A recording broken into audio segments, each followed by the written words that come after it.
बिस्मिल्लाहिर्रहमानिर्रहीम। अस्सलाम वालेकुम। मेरा नाम होम्योपैथिक डॉक्टर अशफाक खान है और मेरा ताल्लुक़ स्वात पाकिस्तान से है। इससे पहले हमारी एक वीडियो हो चुकी है मोहरों से मुताल्लिक़ जो अमराज़ होते हैं, यानी स्पॉन्डिलोसिस और स्पॉन्डिलाइटिस में क्या फ़र्क होता है, और उसमें दो टर्म और हमने यूज़ किए थे, यानी स्पॉन्डिलोलाइसिस और स्पॉन्डिलोलिस्थीसिस। तो ये क्या चीज़ें होती हैं? तो ये वीडियो इसमें हम ये बकिया की जो दो चीज़ें हैं, स्पॉन्डिलोलाइसिस और स्पॉन्डिलोलिस्थीसिस, ये क्या चीज़ें हैं और ये असल में बेसिकली होता क्या है, तो इसको थोड़ा सा हम डिस्कस करेंगे। सबसे पहले आते हैं हम स्पॉन्डिलाइटिस और स्पॉन्डिलोसिस। तो स्पॉन्डिलाइटिस आइटिस का टर्म जहाँ पर आता है, पहले भी मैं आपको बता चुका हूँ कि आइटिस का मतलब होता है सूजिश, यानी इन्फ्लेमेशन, वरम, जिसे आम अल्फाज में हम सूजन और वरम कहते हैं, यानी जहाँ पे इन्फेक्शन हो जाए और वहाँ पे वरम की कंडीशन क्रिएट हो जाए, यानी सूजिश हो जाए और उससे तकलीफ़ पैदा हो, तो वो आइटस उसे कहते हैं। स्पॉन्डिलाइटिस यानी स्पाइंस के जो इर्द गिर्द के बाफ्तें होती हैं या उसके जो मसल्स टेंडन्स होते हैं, उसमें सूजिश क्रिएट हो जाती है, स्पाइंस में सूजिश क्रिएट हो जाती है, तो उसे हम स्पॉन्डिलाइटिस कहते हैं। स्पॉन्डिलोसिस जो होता है, ये बेसिकली में जो मोहरे ख़राब होने की तरफ जाते हैं, ये उससे ताल्लुक़ रखता है। इसमें ज़्यादातर एज फैक्टर इन्वॉल्व होते हैं, यानी मोहरे ख़राब होने शुरू हो गए तो उसकी वजह से उसे हम स्पॉन्डिलोसिस कहेंगे। ज़्यादातर स्पॉन्डिलोसिस का टर्म जनरली ज़्यादा इस्तेमाल होता है, और ज़्यादा अगर MRI स्कैन्स किए जाएँ, नॉर्मल एक्सरेज में अगर डॉक्टर्स डायग्नोस करते हैं, तो बहुत ज़्यादा कॉमन जो चीज़ है वो स्पॉन्डिलोसिस का मर्ज़ होता है, जिसमें स्पाइन्स ख़राब हो जाते हैं, जिसमें आम डिस्क बल्ज, हर्निएशंस वगैरह, या फिर स्लिप डिस्क के आम अल्फाज में जिसे हम कहते हैं ना, स्लिप डिस्क वगैरह, या फिर और जो डिस्क के अवारिज़ात या बीमारियाँ होती हैं यानी मोहरों की, तो वो स्पॉन्डिलोसिस के ज़ुमरे में आते हैं। स्पॉन्डिलोलाइसिस का टर्म फ्रैक्चर के लिए यूज़ होता है। हमारे मोहरों के पिछले हिस्से पर, जिसे हम पार्स इंट्रा आर्टिकुलरिस कहते हैं, तो ये पार्स का जो यानी जो मोहरे का बैक साइड का हिस्सा होता है, आप अगर अपने कमर के बैक साइड पे हाथ रखें तो जो उभार से महसूस होते हैं, वो हड्डी जो है एक ब्रिज का काम करती है, यानी पुल का सा काम करती है, जो इन मोहरों के मुख्तलिफ सेगमेंट्स को बांध करके रखा होता है इस तरह से। तो ये मोहरे वहाँ पे वो पार्स जो है, अगर वहाँ पर फ्रैक्चर आ गया ड्यू टू ट्रॉमा, चोट की वजह से, या फिर कोई यानी चोट ही इसमें ज़्यादातर कॉमन होता है, एक्सीडेंट या चोट वगैरह, तो उस चोट के बाद से अगर वहाँ फ्रैक्चर आ गया और फ्रैक्चर की वजह से वो मोहरा वहाँ से, यानी वो पार्स जो है वहाँ से टूट करके अपनी जगह से यानी वो जगह उसमें से वो वहाँ से हट गया, तो ये स्पॉन्डिलोसिस का टर्म इसके लिए इस्तेमाल होगा, और स्पॉन्डिलोलाइसिस सॉरी इसके लिए इस्तेमाल होगा। आगे चल करके इसमें जो पोस्चरल चेंजेस जो आती हैं और वो जो कार्टिलेज होता है वो उस गैप को फिल कर देता है, तो ये स्पॉन्डिलोलाइसिस का टर्म इसके लिए इस्तेमाल होता है। तो बेसिकली आपको ये इसका जो डिफरेंस था वो आपको समझाना था। इससे रिलेटेड यूट्यूब पे और भी बहुत सारी अच्छी वीडियोस हैं, जिसे आप फिज़िकली वो आपको डायग्राम के ज़रिए से या फिर किसी मॉडल के ज़रिए से वो इजीली आपको समझा सकते हैं, आपके लिए रहनुमा कुन होगी। मेरी जो इस वीडियो का मकसद है, इन चार टर्म्स को आपके लिए सादा से अल्फाज में डिफ़ाइन करना, और इसके साथ साथ जो असल चीज़ है वो होम्योपैथी में इसके लिए जो शाफ़ी मेडिसिन है और जो इलाज है वो आपके इल्म में लाना है। होम्योपैथी बिलाशुबा इसमें बेहतरीन इलाज आपको प्रोवाइड करती है इस कॉम्प्लिकेशंस में, ख़ास करके स्पॉन्डिलाइटिस, यानी ज़्यादातर स्पॉन्डिलाइटिस का जो मर्ज़ होता है वो जेनेटिक्स, यानी एक जेनेटिकली एक बीमारी होती है जिसे हम एंकिलोजिंग स्पॉन्डिलाइटिस कहते हैं, जो हमारे जिस्म में एक जीन होता है जिसे HLA-B27 कहते हैं, वो एंटीजन जो है वो पॉजिटिव हो जाते हैं, जिसकी वजह से इन स्पाइंस में सूजिश क्रिएट हो जाती है, और ये सूजिश वक्त के साथ बढ़ते बढ़ते बढ़ते बढ़ते डिजेनरेटिव चेंजेस क्रिएट करती है। बम्बू स्पाइंस बिल्कुल बम्बू की तरह पिंच हो जाते हैं, आखिर में जो इनको बीच के जो फोम, जो करी हड्डी होती है वो ख़त्म हो जाती है, और उसकी वजह से फिर बिल्कुल कर्वेचर ऑफ स्पाइंस और बहुत सारे कॉम्प्लिकेशंस क्रिएट हो जाते हैं।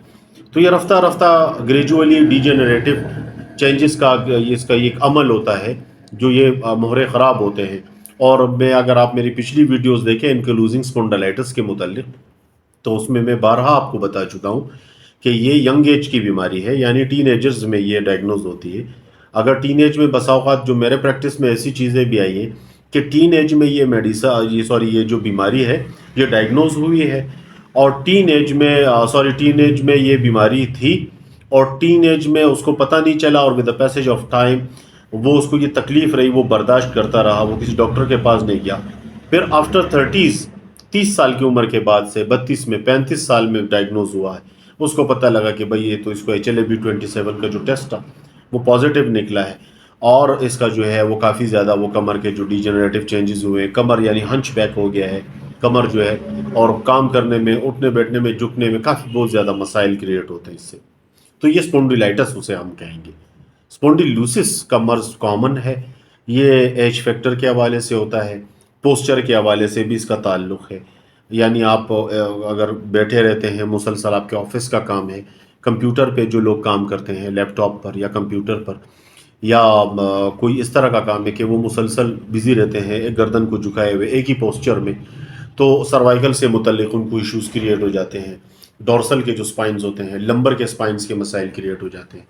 کوئی اس طرح کا سخت مشقت کا کام کرنے والے لوگ ہیں اور وہ بھاری بھرکم وزن اٹھاتے ہیں، ان کو اکثر لمبر کے مسائل کریٹ ہو جاتے ہیں، شیاٹیکا کے پرابلم اس سے کریٹ ہو جاتے ہیں. تو یہ سارے ٹرمز جو تعلق رکھتے ہیں وہ اسپونڈیلی اور اسپونڈیلوسس سے تعلق رکھتے ہیں. تو اسپونڈیلوسس میں ڈیجنریٹو چینجز ہوتی ہے، اس میں ڈسک سلپ ہو گیا، ہرنیشن ہو گئی، ڈسک بلج ہو گیا. تو یہ سارے ٹرمز جو ہیں یہ اسی اسپونڈیلوسس ہی کے زمرے میں آتے ہیں. اور اسپونڈیلولائسس آپ کو میں نے بتایا کہ یہ فریکچر ہے، چوٹ ٹراما کی وجہ سے فریکچر ہو جائے اور ہڈی کے بیک سائڈ کے پچھلا جو برج ہے وہ ٹوٹ جائے، اور سپائنز ایک طرف سے یعنی اس سے ہٹ جائے، اپنے جو اس کی کڑیاں ہیں اس سے وہ لٹک جائے، جدا ہو جائے معذرت چاہتا ہوں.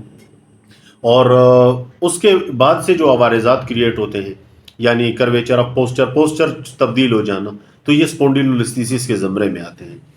تو دوسرا جو یہ اسپونڈیلولائسس اور اسپونڈیلولسٹیسس کے لیے تو سرجیکل اوپینین لازمی ضروری ہے. اگر اس ٹراما کی کنڈیشن ہے تو اس میں سرجیکل اوپینین یعنی آپ کو سرجری کی طرف جانا یہ بہت ضروری ہے. ہومیوپیتھی آپ کو اسپونڈیلولسٹیسس میں، یعنی آپ کو جو بعد کے پرابلمز کریٹ ہوئے ہیں، آپ سرجری کے بعد بھی ہومیوپیتھی کے میڈیسن یوز کر سکتے ہیں. اور اگر اسپونڈیلولسٹیسس کا مسئلہ آپ کا کرونک ہو چکا ہے، کافی عرصہ پہلے آپ کو ٹراما ہوا تھا اور آپ نے آپریٹ نہیں کیا، اور with the passage of time spondylolisthesis کا مسئلہ ہے آپ کو، تو اس کے لیے بھی ہومیوپیتھک کی بیسٹ ریمیڈیز ہیں اور آپ کو وہ کافی زیادہ ریلیف دیں گی. چیدہ چند میڈیسنس کو میں ذکر کر لوں. اسپونڈیلائٹس اور اسپونڈیلوسس اور اسپونڈیلائٹس پہ جو میری ایک ویڈیو ہے اس میں دونوں ٹرمز کے حوالے سے جو میڈیسنز ہیں، اور اس کے علاوہ اسپونڈیلائٹس یعنی HLA-B27 جسے ہم انکلوزنگ اسپونڈیلائٹس میں اس میں ایک مرض ہوتا ہے، اس کو بھی ہم نے بڑے کھل کر کے میڈیسن کے حوالے سے میں نے ڈسکس کیا ہوا ہے، تو وہ ویڈیوز آپ ضرور دیکھیے گا. اسپونڈیلولسٹیسس میں سب سے جو بڑی میڈیسنز ہیں وہ ہائپریکم ہے. ہائپریکم اعصاب ٹینڈنس کے کٹ جانے میں، ان کے چوٹ میں، اس کے درد میں بہترین رزلٹ رکھتی ہے، اور اس سے چھوٹی پوٹینسیوں سے لے کر کے بڑی پوٹینسیوں تک اس کو کیس ٹو کیس ویری کرتا ہے، ہم استعمال کرتے ہیں. ہائپریکم کے ساتھ ساتھ آرنیکا ایک بہترین ریمیڈی ہے، اور ڈسک برز ہو جائے، ڈیجنریٹو چینجز ہو جائے، اس میں حقلہ لاوا ایک بہترین ہومیوپیتھک ریمیڈی ہے. سپائنز میں اگر اس کے ابھار نکل آ جائیں، بلج وغیرہ، اس میں ایسڈ فلور ایک میڈیسن ہے، اور دوسری ایسڈ فلور ایک بہترین ریمیڈی ہے، اور ایسڈ فلور کے ساتھ ساتھ بائیوکیمک کلکیریا فلور جو ہے اس کے بھی بڑے بہترین ریزلٹس ہیں سپائنز کے مسائل میں.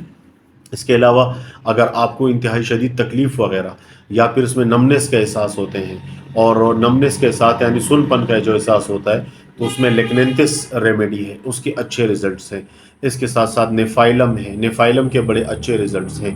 سیمیسیفیوگا ایک بیشبہا دوائی ہے سپائنز کے، جو خاص کر کے اس میں جرگ سے اٹھتے ہیں، کرنٹ اچانک سے کرنٹ کا محسوس ہونا، اس کی سی کیفیت ہوتی ہے، تو اس کے لیے بہترین ریمیڈی ہے سیمیسیفیوگا. تو یہ چند میڈیسنز آپ کے علم میں نے لائی ہیں جو ہومیوپیتھی میں ہم گائے بگائے کیس ٹو کیس ویری کرتی ہے، اور یہ میڈیسن آپ کو اس لیے بتائی ہے کہ آپ کو معلوم ہو کہ ہومیوپیتھی میں اس کا شافی علاج ہے، اور اس کا مقصد یہ نہیں ہے کہ آپ سیلف میڈیکیشن کریں، بلکہ اپنے کسی قریبی یا کسی اچھے ہومیوپیتھ سے آپ اپنا علاج کروائیں. اور امید کرتا ہوں میری یہ ویڈیو آپ کے لیے فائدہ مند رہے گی. اپنی دعاؤں میں مجھے یاد رکھیے گا. Thank you very much. اللہ حافظ.